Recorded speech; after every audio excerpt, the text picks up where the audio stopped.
भगवत्प्रसादो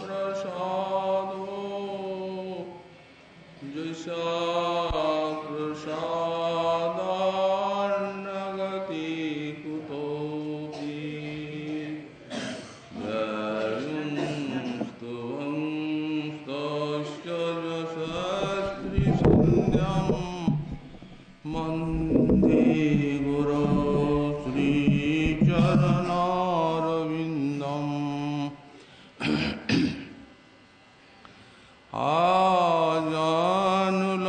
आजानुलम्बितभुजौ कनकावदातो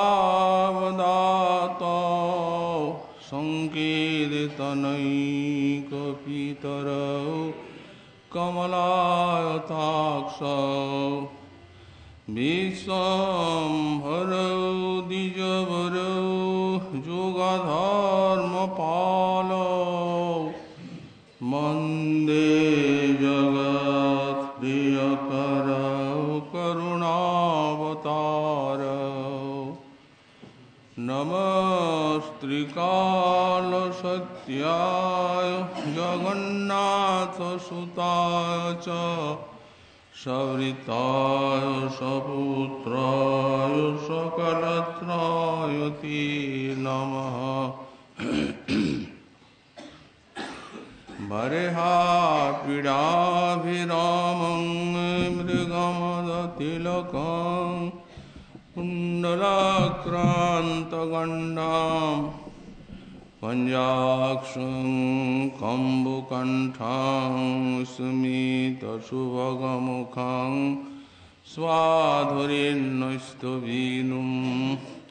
श्यामं शान्तं त्रिभङ्गं रविकरवसनं भूषितं वैजयन्त्या वन्दे वृन्दावनस्थं युवतिशतवृतं ब्रह्मगोपालवेषम्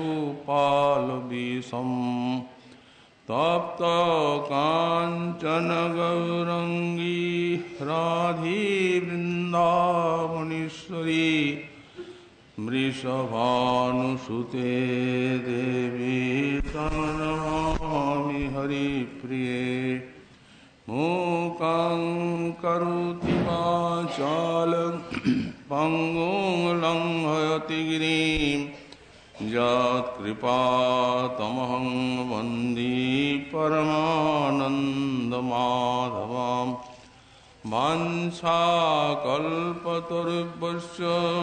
कृपासिन्धुभ्य एव च पतितानां पावनेभ्यो वैष्णवेभ्यो नमो नमः हरिभक्ति पराजे च हरिनाम परायणा दुर्वृत्ता वा सुवृत्ता तेषां नित्यं नमो नमः नमो धर्माय महते नमो कृष्णाय वेदसे ब्राह्मणे नमस्कृत्य धर्मान् वक्ष्ये सनातनान् नारायणं नमस्कृत्य नरं चैव नरोत्तमं देवीं सरस्वतीं व्यासं ततो जयो मुदीरयेत् जय रूप सनातन भट्ट रघुनाथ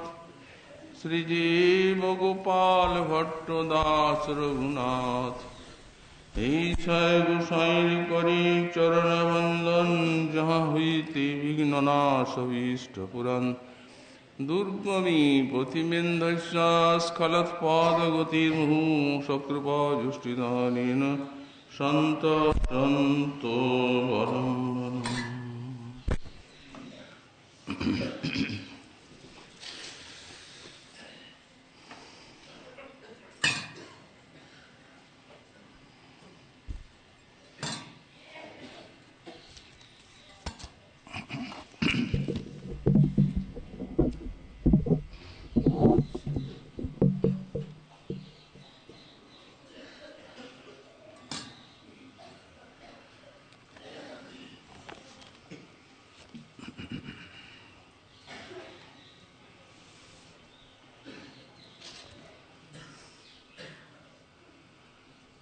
ধর্মার্থ চতুষ্টয়ং বিজয়তাং কিং তদ্বৃথা বার্তয়া সৈকান্তেরভক্তিযুগপদবী ত্বারোপিতা মূর্ধনি যা বৃন্দাবনসীম্নি কাচন ঘনাশ্চর্যা কিশোরীমণি তাকর্য রসামৃতাতিহ পরং চিত্তে ন মে রোচতে।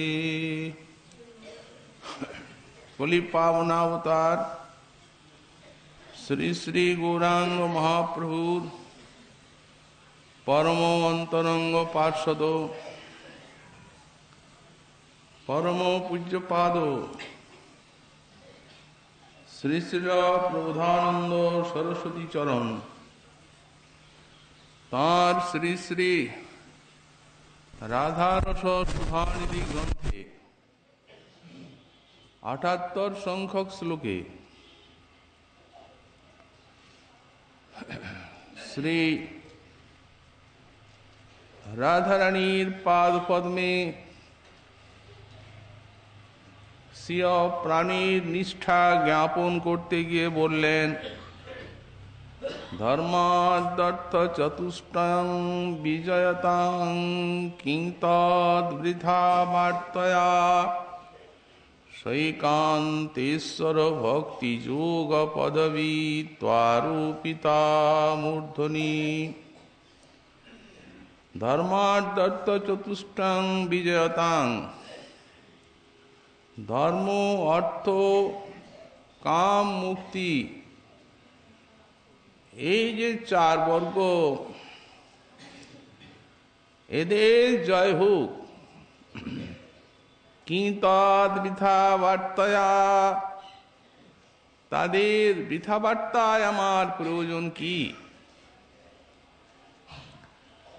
শ্রীকান্তেশ্বর ভক্তিযোগ পদবী ত্বারোপিতা মূর্ধনি। আর ঐকান্ত ঈশ্বর ভক্তিযোগ পদবী তু মূর্ধনি আরোপিতা। আর ঐকান্তিক ঈশ্বর ভক্তিযোগ পদবী এ আমার মাথায় থাক, তাকে বন্দনা করি। যা বৃন্দাবন শ্রীমনি কাচন ঘনাশ্চর্যা কিশোরীমণি তৎকঙ্কর্য রসামৃতাৎ ইহ পরং চিত্তে ন মে রোচতে। যা বৃন্দাবন শ্রীমনি কাচন ঘনাশ্চর্যা কিশোরীমণি শ্রী রাধা, এই বৃন্দাবনের নিকুঞ্জ সীমায় কোন অনির্বচনীয়া ঘন আশ্চর্য স্বরূপা যে কিশোরীমণি শ্রী শ্রী রাধারানী,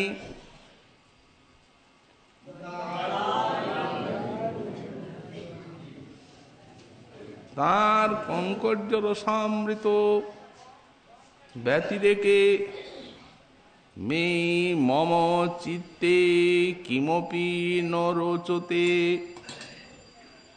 আমার চিত্তে আর অন্য কিছুই রুচিকর হয় না। গোস্বামী পাদের সাধক দশা, সাধক দশাতে এই শ্লোকে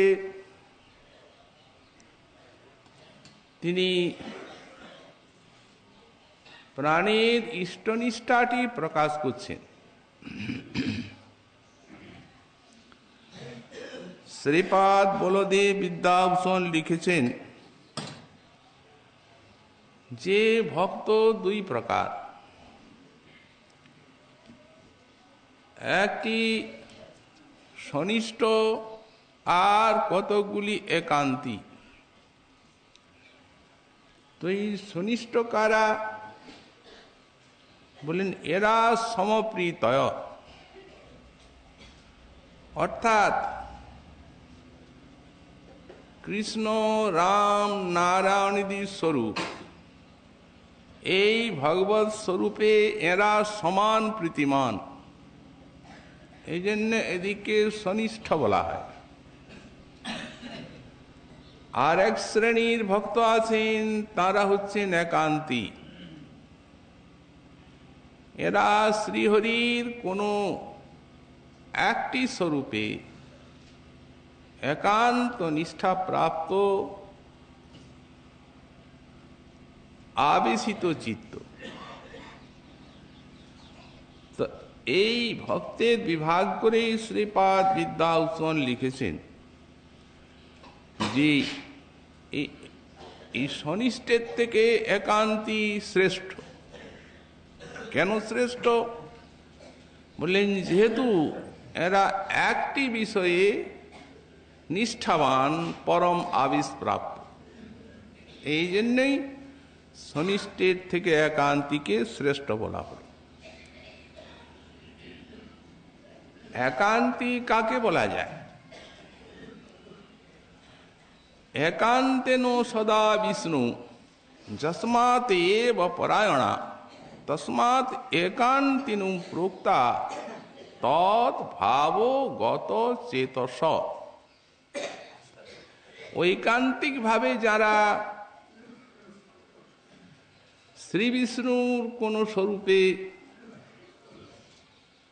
পরম প্রীতি পরায়ণ, যারা তদ্ভাবগত চেতস, অর্থাৎ নিজ অভীষ্টের ভাবগত চেতা, এই জন্যই এদিককে একান্তি বলা হয়। আমাদের শ্রী হরিভক্তি বিলাসে শ্রীমৎ সনাতন গোস্বামী পাদ তিনি এই যে একান্তি ভক্ত যাকে বলা হলো, এদের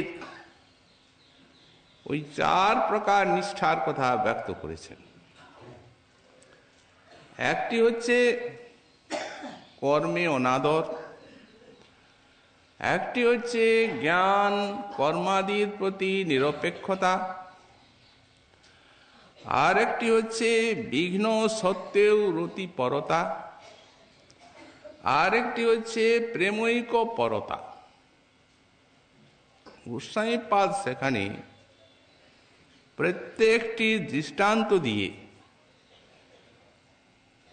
ভাগবত এবং শাস্ত্রবাণীর দ্বারা একান্তি ভক্তের স্বরূপটি বিবৃত করলেন।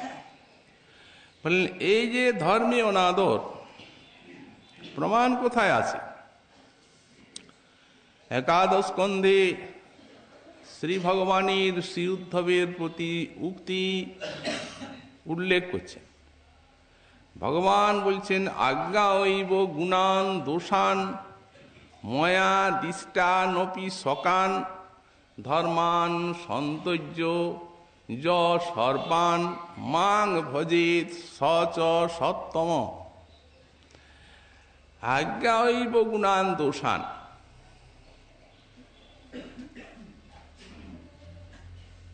ব্যাখ্যাকার লিখছেন যে ধর্মে অনাদর 2 প্রকারে হয়।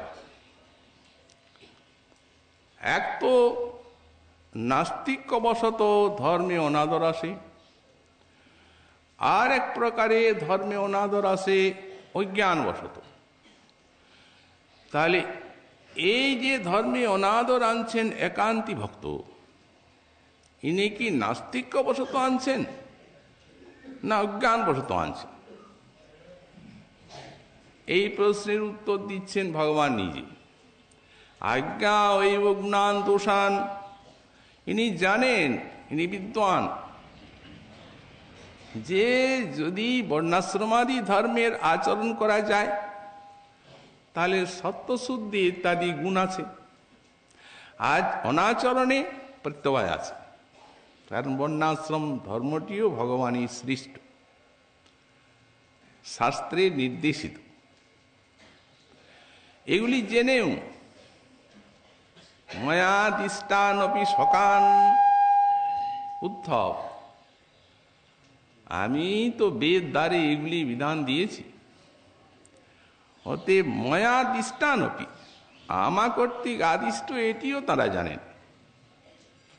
তথাপি সর্বান ধর্মান সন্তর্য মাং যো ভজিত, যিনি এই সমস্ত ধর্মকে ত্যাগ করে পরমধর্ম ভক্তির আশ্রয়ে আমার ভজন করেন, তিনি সাধু শ্রেষ্ঠ, সচ সত্তম। কেন করেন? তারা জানেন মদ ভক্তৈব সর্বং ভবিষ্যতি ইতি গাত্তা। তারা জানেন আমার কোনো কিছু করার প্রয়োজন নেই, ভগবানের ভক্তিপথ আশ্রয় করেছি, এই ভক্তির দ্বারাই আমার সবই হবে, এইটি জেনে করেন। ধর্মে অনাদর গেল, কর্ম জ্ঞানাদির প্রতি নিরপেক্ষতা।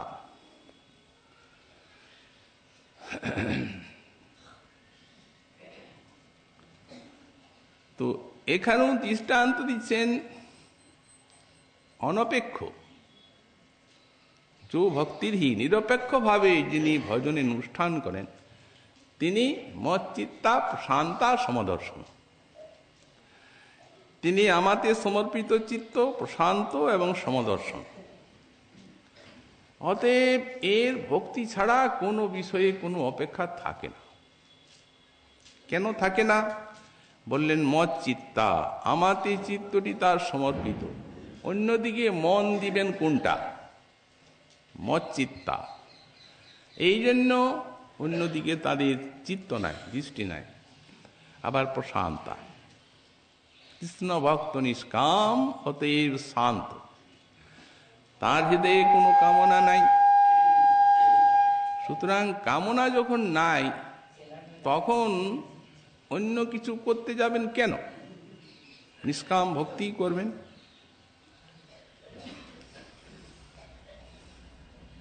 আর একটি হলো, তৃতীয় যেটি, সেটি হচ্ছে যে বিঘ্ন সত্য রতি পরতা, আপদ প্রাপ্তে স্তু জৈস্যেহ ভক্তিরব ব্যভিচারিণী। এখানে স্কন্দ পুরাণের থেকে এই শ্লোকটা তুলছেন। শ্লোকটা তুলে দৃষ্টান্ত দিচ্ছেন, যারা বিপদ প্রাপ্ত হয়েও, যাদের আমার চরণী অব্যভিচারিণী ভক্তি,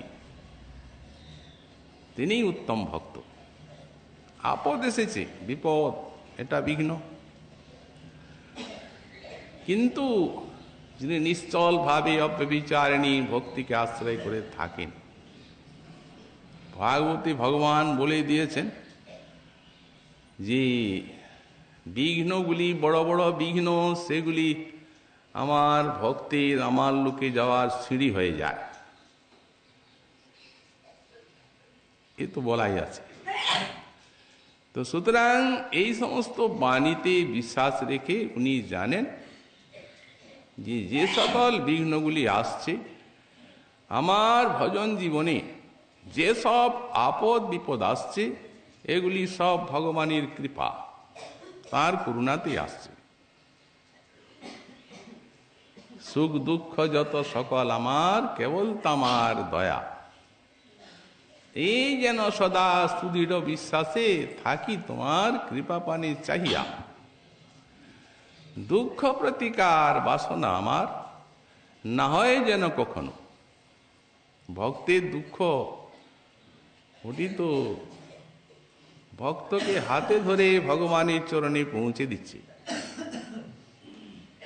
কারণ ভক্তি বিঘ্নে হি ঝনু তাপস্যাৎ তত ভগবত মহতি কৃপা স্যাৎ। ভক্তি বিঘ্ন এলেই বিশাল অনুতাপ আসছে, তখন ভগবানের মহতি কৃপা আসছে নেবে। এই তো প্রেমৈক পরতা, একমাত্র প্রেম নিষ্ঠা যাদের হৃদয়ে। এখানে দৃষ্টান্ত দিলেন কয়েকটি, তার মধ্যে একটি উত্তম ভাগবতী দৃষ্টান্ত দিচ্ছেন। বিসৃজতি হৃদয়ং নজস্ব সাক্ষাৎ হরিরবসাত্মপি অভূগনাশ প্রণয় রসনয়া ধিতাঙ্গ্রি পদ্ম সভবতি ভাগবত প্রধানোক্ত। ভগবান যার হৃদয়ে আসন পেতে বসেন, হৃদয়টা ছাড়েন না, আর ভক্ত তাকে প্রণয় শৃঙ্খলে আবদ্ধ করে রাখেন, ভক্তও ছাড়েন না। ভগবানও ছাড়তে চান না, তোমার হৃদয়ে থাকবো। আর ভক্তও বলেন, তুমি ছাড়লেও আমি তো তোমায় ছাড়ব না। এইভাবে পরস্পরের আসক্তি দেখানো হলো। এ আবার তিন প্রকার। এই যে প্রেমৈক পরতা, একটি উত্তম, একটি মধ্যম, আর একটি কনিষ্ঠ। তো ওই যে শ্রীমদ্ ভাগবতে যে লক্ষণগুলি ভগবান করেছেন, সেই লক্ষণগুলি উল্লেখ করে দিলেন। সর্বভূতেষু য পশ্যেৎ ভগবত ভাব মাত্মনো ভূতানি ভগবত্তাত্মন্যেষ ভাগবতোত্তম। ইনি উত্তম অধিকার প্রাপ্ত, উত্তম প্রেমৈক পর। আর ঈশ্বরে তদনি অন্যেষু বালিশেষু দিশৎসু চ প্রেম মৈত্রী কৃপোপেক্ষা য করতি সমধ্যম। ঈশ্বরে ইনি প্রেম করেন, ভক্তে মৈত্রী করেন, সাধারণ মানবে কৃপা করেন, বিদ্বেষীর প্রতি উপেক্ষা করেন। ইনি এই মধ্যম প্রেমৈক পর। অর্চায়ামে বহরই পূজাং য শ্রদ্ধয়ে হতে ন তদ্ভক্তেষু চান্যেষু স্বভক্ত প্রাকৃত শ্রিত। ইনি হচ্ছেন কনিষ্ঠ।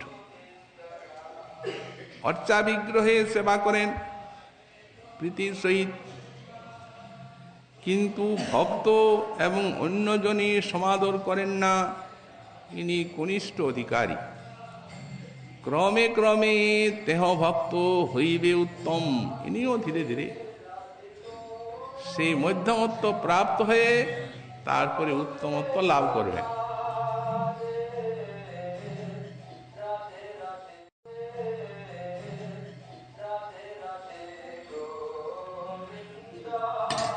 এই যে ভক্ত,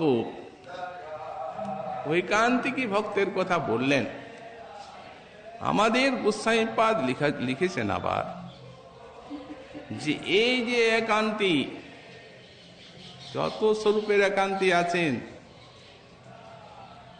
তার মধ্যে এই ব্রজেন্দ্র নন্দন নিষ্ঠ একান্তি যিনি, তিনি সর্বশ্রেষ্ঠ। কারণ শ্রী ভগবানের যে চারটা মাধুরী আছে, লীলা মাধুরী, রূপ মাধুরী, প্রেম মাধুরী, বংশী মাধুরী, এইগুলা তার সাধন হয়। অতএব তত্রাপেকান্তিনাং শ্রেষ্ঠ গোবিন্দ হৃত মানসা যেসাং শ্রীশ প্রসাদোপি মনহর্তুং ন শক্যা। বৈকুণ্ঠেশ্বরের প্রসাদও এদের মনকে হরণ করতে পারে না। এই গোবিন্দ হৃত মানসা একান্তিগণে চরমাসন দেওয়া হল। ব্রজেন্দ্র নন্দনীর ভক্ত যারা, কিন্তু রাধারানীর ভক্ত যারা, একা গোবিন্দ আবার এদের মনকে হরণ করতে পারেন না।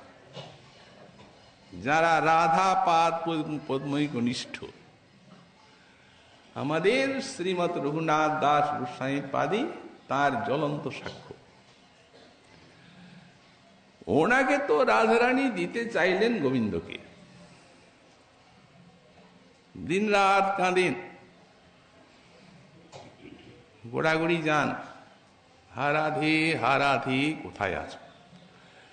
রাধারানী দর্শন দিয়ে বলছেন, রঘুনাথ তুমি আমাকেই একা কেন চাও? দেখো বেদ শাস্ত্র শ্রুতি সবার চরম কাম্য এবং প্রাপ্য গোবিন্দ চরণ। আমাকে চাচ্ছ, আমিও তো গোবিন্দকেই চাই, তুমি বুঝছো না? অতএব এই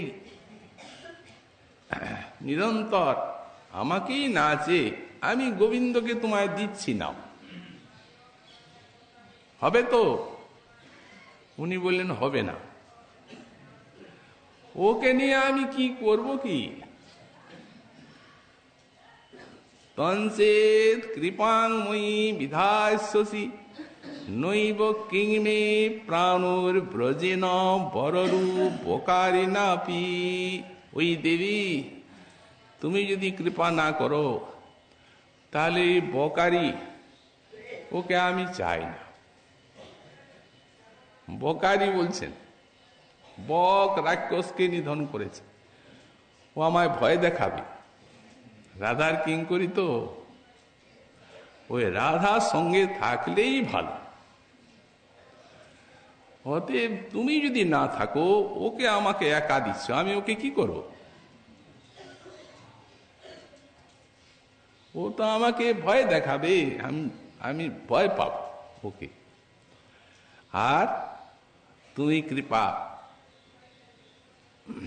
না করলে আমার এই ব্রজবাসেই বা কি লাভ হলো? আর জীবন ধারণেই বা কি ফল? প্রাণেই বা কি দরকার? আমার ঈশ্বরী হন বৃন্দাবনেশ্বরী, তাঁর প্রাণনাথ বলি ভজিগিরিধারী। এই হচ্ছে রাধারানীর ঐকান্তিক ভক্তগণীর নিষ্ঠা। এই জন্য এরাই সবার উপরে মহাপ্রভু কৃপা করে যা দিয়েছেন। রাধা দাস্যৈক নিষ্ঠ ভক্ত যারা, তারাই একান্তিত্বের চরম সীমায়, ওর উপরে আর কিচ্ছু নেই। তো এখন ইনি সেই রসের আস্বাদন পেয়েছেন। অতএব বলছেন, লোকে ধর্ম অর্থ কাম মুক্তি এই চতুর্বর্গের কথা বলে জয় হোক জয় হোক, ওইসব বার্তায় আমার কোনো দরকার নেই। ইনি তো ধর্ম অর্থ কামকে ছেড়েই সন্ন্যাসী হয়েছেন। বেদান্তি ছিলেন, ব্রহ্মবাদী, তারপরে মহাপ্রভুর কৃপা লাভ করে ওই সে পুরুষার্থটাও ছেড়ে গেছে। এখন পঞ্চম পুরুষার্থ তারও চরমে রাধাপাদ পদ্মনিষ্ঠা লাভ করেছে। তো সুতরাং ওগুলোর ভাব তো তার জানাই আছে, বলতে তো হবে না। মোট কথা, জীবের যে একান্ত কাম্যবস্তু যদি সার্বজনীন ভাবে বিচার করা যায়, তাহলে আমাদের শাস্ত্র এবং মহাজন বললেন এই আনন্দই সকলের কাম্য। এক কথায়, যদি সবার কাম্যবস্তুকে একটা স্থানে আনয়ন করা যায়, যিনি যা চাচ্ছেন তার মূলে আছে আনন্দ লাভ, এই বিষয়ে কারো মত নেই। অতএব আনন্দই পুরুষার্থ। কিন্তু এই আনন্দ সম্বন্ধে তো সবার একরকম ধারণা নেই। কতকগুলি লোক আছেন, এদের সংখ্যা অনেক বেশি জগতে, বিশেষ এই কলিকালে। এরা চাচ্ছেন খাওয়া পরা, ভোগ বিলাসের সুখ, এবং এই আনন্দটি আবার তাদের নৈতিক জীবনে বা সামাজিক জীবনে সমর্থনযোগ্য কি না, এটাও তাদের অত দেখার মতো। ওই সুখের লালসায় সে পর্যন্ত মন বুদ্ধি পৌঁছায়, যেন তেন প্রকারেণ বিষয় ভোগ করে যাচ্ছে। সুতরাং এদের যে পুরুষার্থ, তাকে আমাদের দর্শন শাস্ত্র নাম দিচ্ছেন ধর্ম, এই কাম প্রথম এটা। তারপরে আরেক শ্রেণীর মানুষ আছেন, এরাও আনন্দই চাচ্ছেন এই বিষয়েই, কিন্তু এদের বিষয়ভোগটি একটা নৈতিক এবং সামাজিক জীবনের স্বাস্থ্যকে অক্ষুণ্ণ রেখে আর অনুষ্ঠিত হচ্ছে। কারণ বিষয় সুখ ভোগ করবেন, সেই জন্যে যদি পরহিংসা, পরদার ইত্যাদি পরধন করেন, তাহলে সমাজ নিন্দা করবে। ওই রকম নিন্দিত জীবনের সুখ তারা চান না।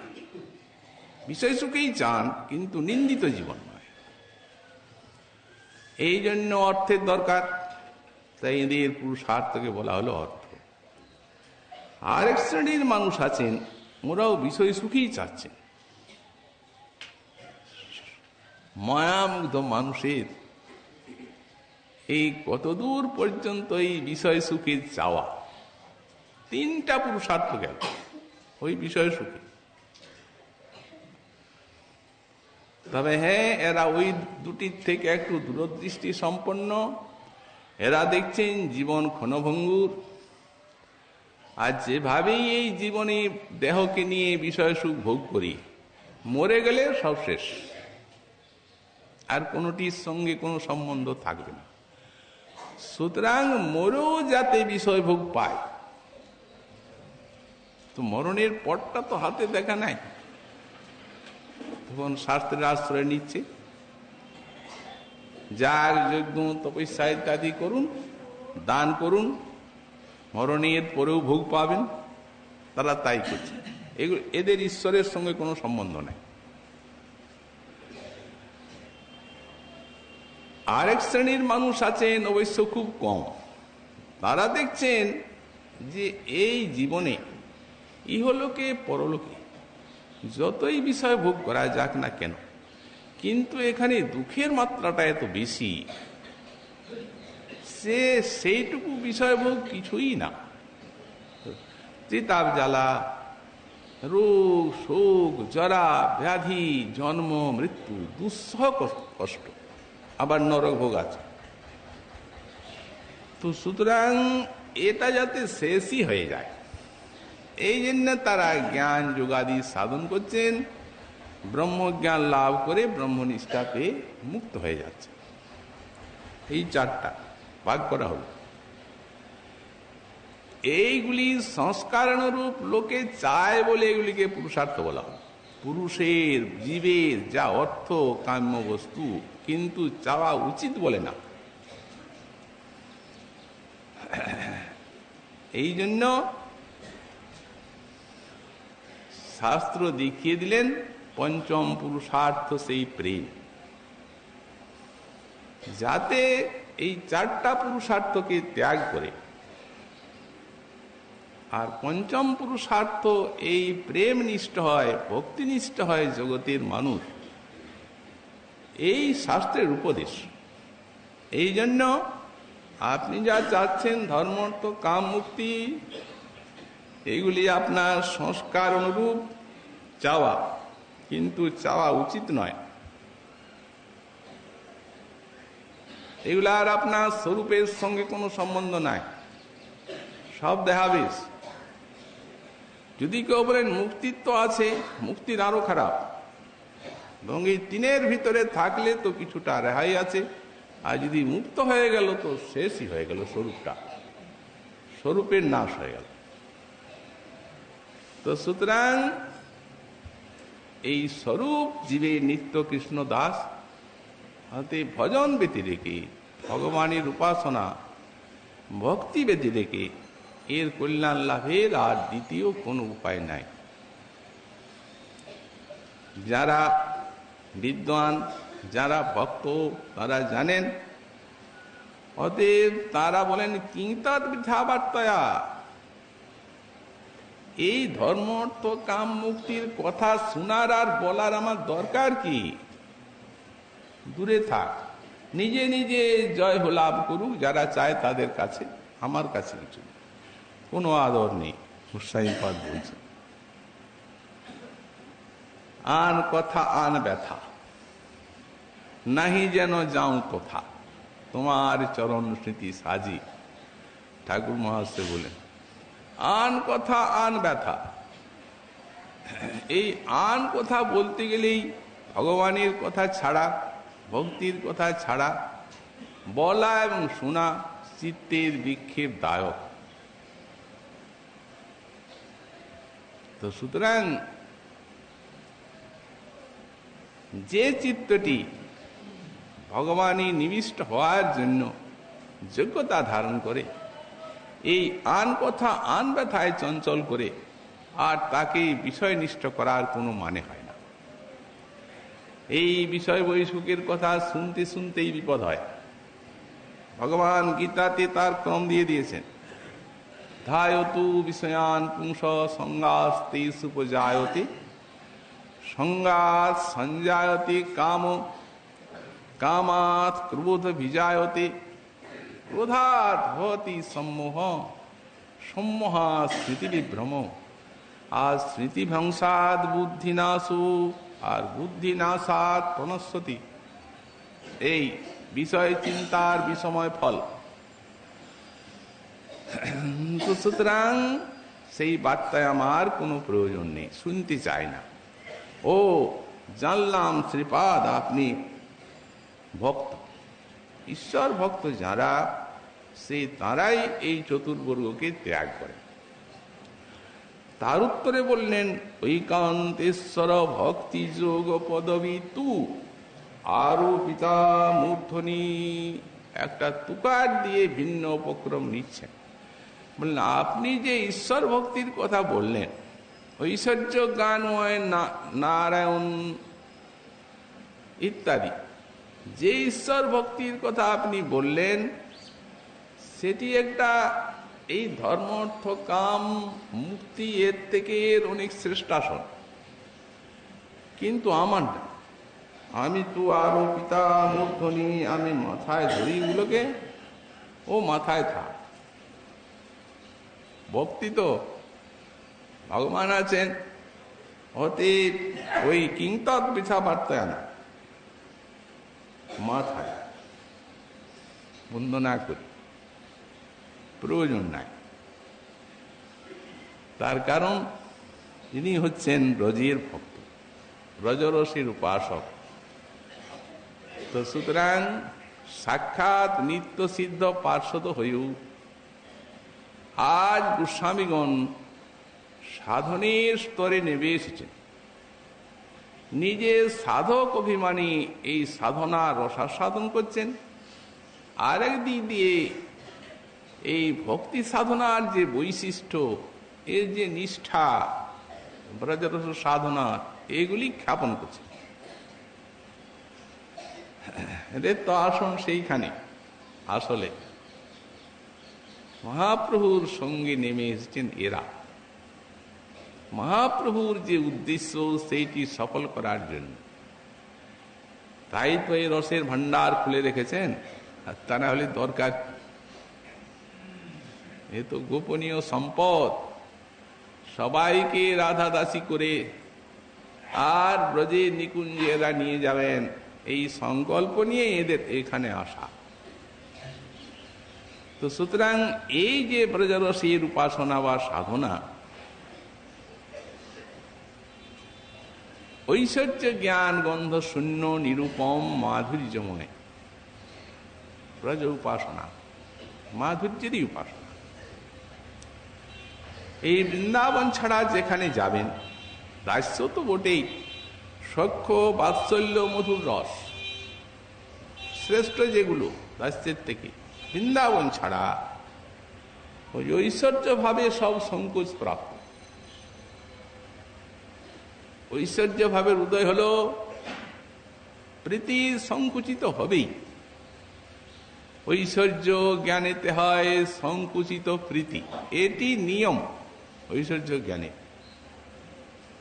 সম্ভ্রম সংকোচ জাগবে, প্রাণ ভরে আর ভালোবাসতে পারবেন না।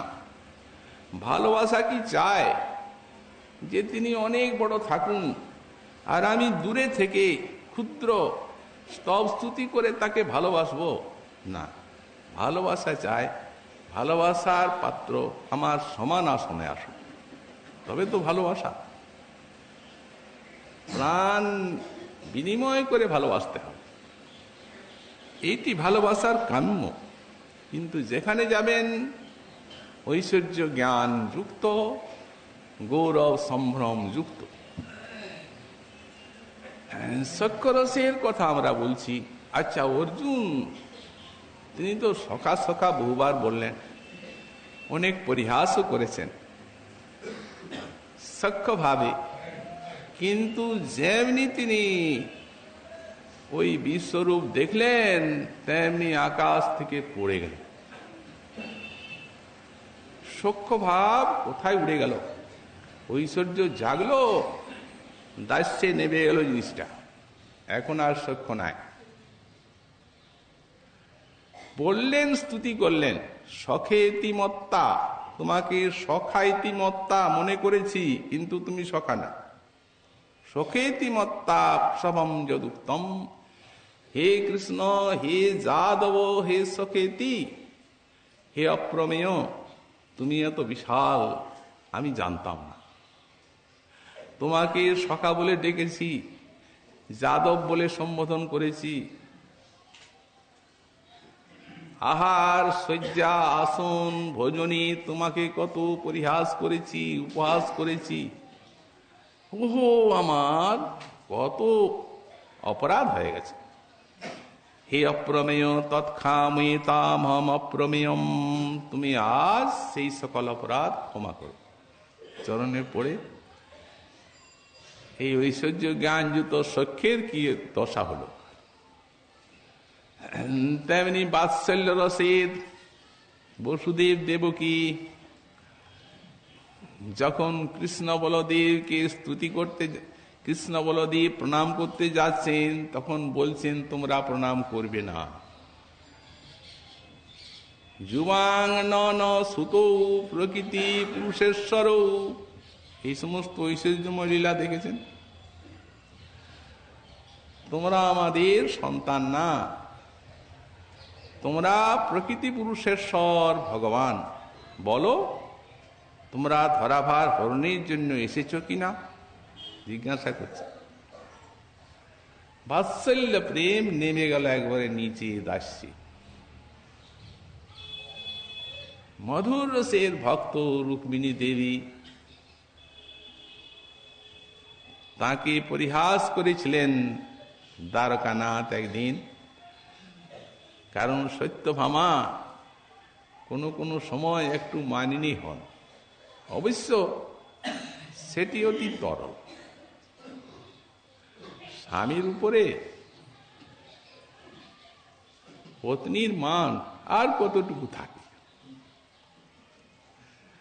এখন যাই হোক, পত্নীতে যা আশা সত্যভামা তো আস্বাদন করালেন, রুক্মিণী তো আস্বাদন করালেনই না, তিনি দক্ষিণা নায়িকা। আজ তোমাকে মানিনী করে ছাড়ব। কৃষ্ণ বলছেন, দেবী, হঠাৎ অকাণ্ডে, দেবী দেখো, তুমি আমাকে চিঠি লিখেছিলে যে তুমি আমাকে এই বিপদের থেকে রক্ষা করো। আমি বিপন্ন হয়ে পড়েছি। এখন শিশুপাল তাকে পিতা এবং ভ্রাতা বিবাহ দিতে চায়, তুমি কৃপা করে এই বিপদ মুক্ত করো। তাই তোমার সেই চিঠি পড়ে আর আমি তোমাকে সাময়িকভাবে সেই বিপদের থেকে উদ্ধার করেছি। কিন্তু আসলে জানো, কন্যা তো পিতৃদত্তা, পিতা যাকে দেবেন কন্যা তো আসলে তারই। অতএব এতদিন উদ্ধার করেছি আমি, ভাবলাম তুমি সেই পিতা যাকে দেওয়ার ইচ্ছা করেছিলেন সেই তারই অনুসরণ করো। এই বলায় সঙ্গে সঙ্গে মূর্ছা। তো মান আস্বাদন করবেন কোথায় না, তখন মুখে জলের ছিটা দিতে হচ্ছে, হাওয়া। মূর্ছিত হয়ে পড়েছেন। মূর্ছা যখন গত হলো, দেবী তোমাকে হাসলাম, তোমায় ছাড়বো না। তখন উঠে বসে আর কত ঐশ্বর্যের স্তুতি করেছেন ভগবান। ওতে মধুর রসে নেমে গেল নিচে দাস্যে।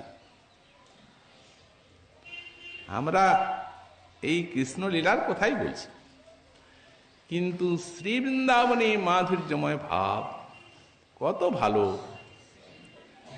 এখানে মাতা মরে পুত্র ভাবে করেন বন্ধন, অতিহীন জ্ঞানে করেন লালন পালন। 6 দিনে শিশু বিছানায় পুতনাবদের মতো ব্যাপার ঘটল চোখের সামনে, একটার পর একটা তৃণাবর্ত।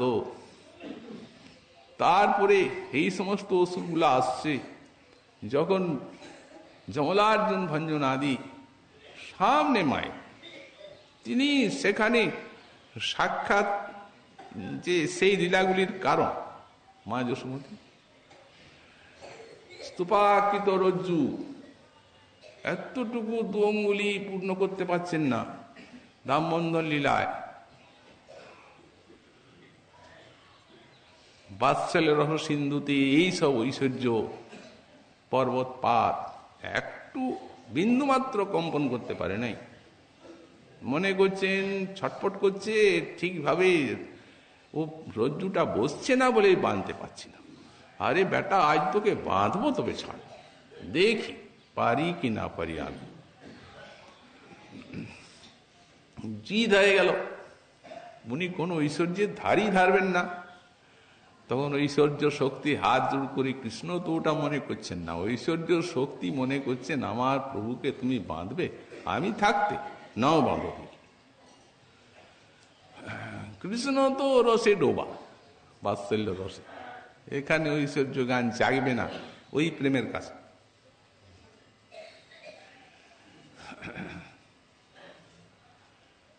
বিদায় নিল ঐশ্বর্য শক্তি, মা বাঁধো মা। তো যেমনি ঘেমে উঠলেন, দৃষ্টা পরিশ্রমং কৃষ্ণ কৃপায়াসিত সবন্ধনে। কৃষ্ণ তো দেখছেন, উনি তো বুঝতে পারছেন না কেন মা এরূপ ছটফট করছে, বাঁধতে পারছেন না, ইচ্ছা নাই। কৃষ্ণের ঐশ্বর্য শক্তি বলছে তোমার ইচ্ছা নাই, তখন কেন দেব বাঁধতে আমার প্রভুকে, যখন প্রভুর ইচ্ছা নাই। তো প্রভু তখন বলছেন, মা আমার এত ঘেমে গেল, আচ্ছা বাঁধো মা, বাস হয়ে গেল।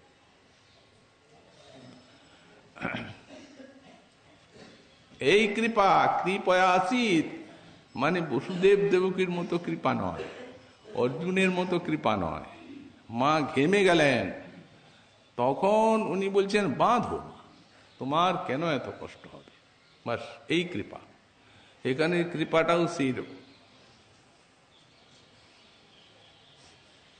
সখা শুদ্ধ সখ্যে করে স্কন্ধে আরোহণ, তুমি কোন বড় লোক, তুমি আমি সম।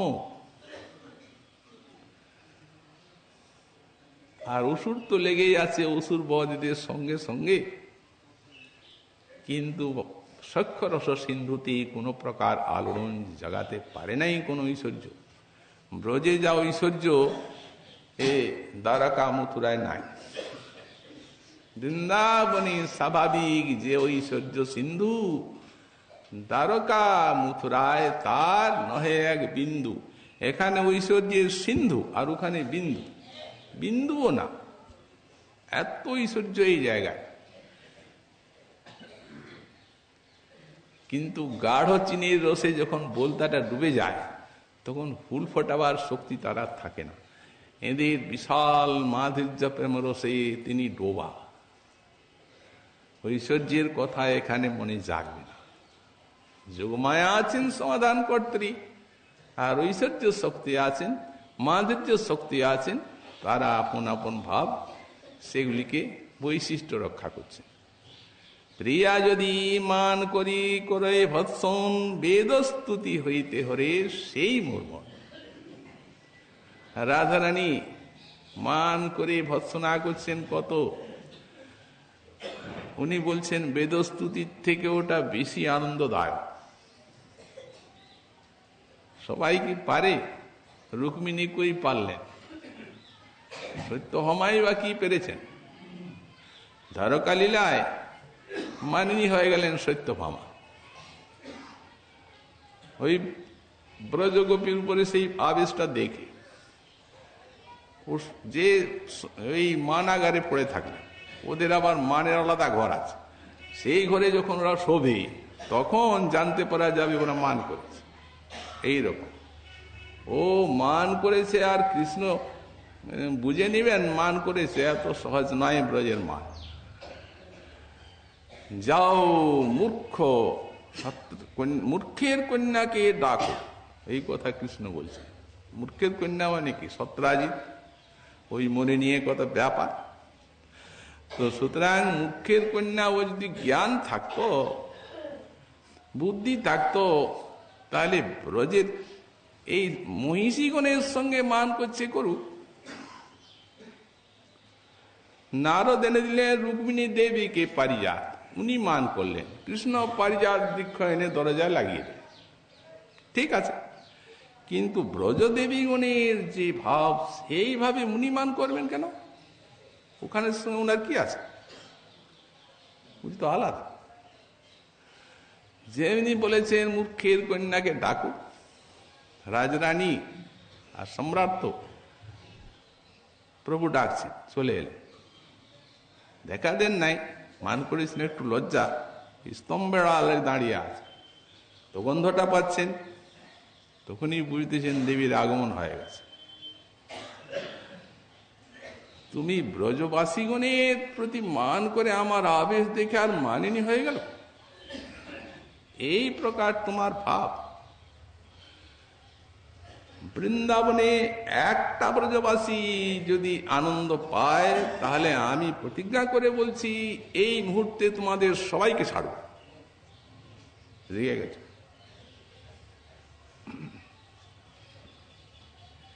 কে কথা বলতে পারে? দেবীও কাঁপছে। দেখো, নিজেই প্রশ্ন করছেন, নিজেই উত্তর দিচ্ছে। যদি বলো তাহলে তুমি এখানে কেন আছো, তারা অত বীর হয়ে জ্বালায় রোদন করে, চলে যাও। যাই না, যাবার কি ইচ্ছা নাই, সেই জন্য যাই না। যারা এক ক্ষণকাল আমার অদর্শনে কোটি কোটি যুগ বলে মনে করে মরে যায়, আজ এই দীর্ঘদিন যে লীলা সম্পাদনের জন্য এখানে থাকলাম, এখন আমি সেখানে গেলে তাদেরকে সুখী করব না দুঃখী করব তা বুঝতে পারি নাই।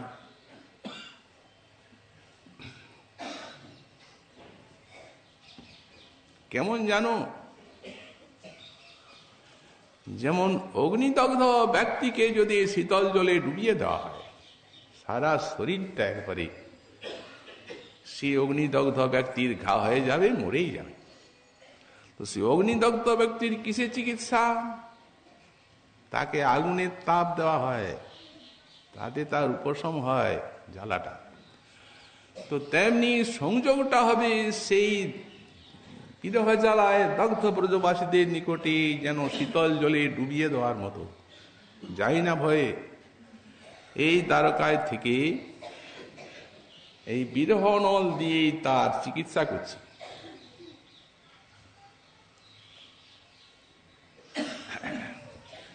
তো সুতরাং সম্পূর্ণ ভিন্ন জাতীয় জিনিস এই মান। তাই প্রিয়া যদি মান করি করয় বৎসম, বেদস্তুতি হইতে হরে সেই মোর মন, সেইটি আমার মনকে হরণ করে অধিক। এটা ভগবান শ্রীকৃষ্ণের উক্তি এই ব্রজবাসীর প্রেম সম্বন্ধে। তাই বললেন, আপনি বলছেন আমি ঐকান্তিক ঈশ্বর ভক্ত, যারা বৈকুণ্ঠের রামচন্দ্রের ভক্ত বা অন্য অবতারের, সেই তাদের ভক্ত বলে অনুমান করছেন। ওরা মাথায় থাক। ও বুঝলাম শ্রীপাদ, আপনি কৃষ্ণ ভক্ত, ব্রজেন্দ্র নন্দনের ভক্ত। বলেন হে না না, ব্রজেন্দ্র নন্দন না, আমি আর কিচ্ছু বুঝি না। সেই বৃন্দাবন নিকুঞ্জ সীমায় যে ঘনাশ্চর্যা কিশোরী মণি রাধারানী, তার পঙ্কজামৃত ছাড়া আমার চিত্তে কিছুই রুচিকর হয় না। চিত্তে নমে রোচতে।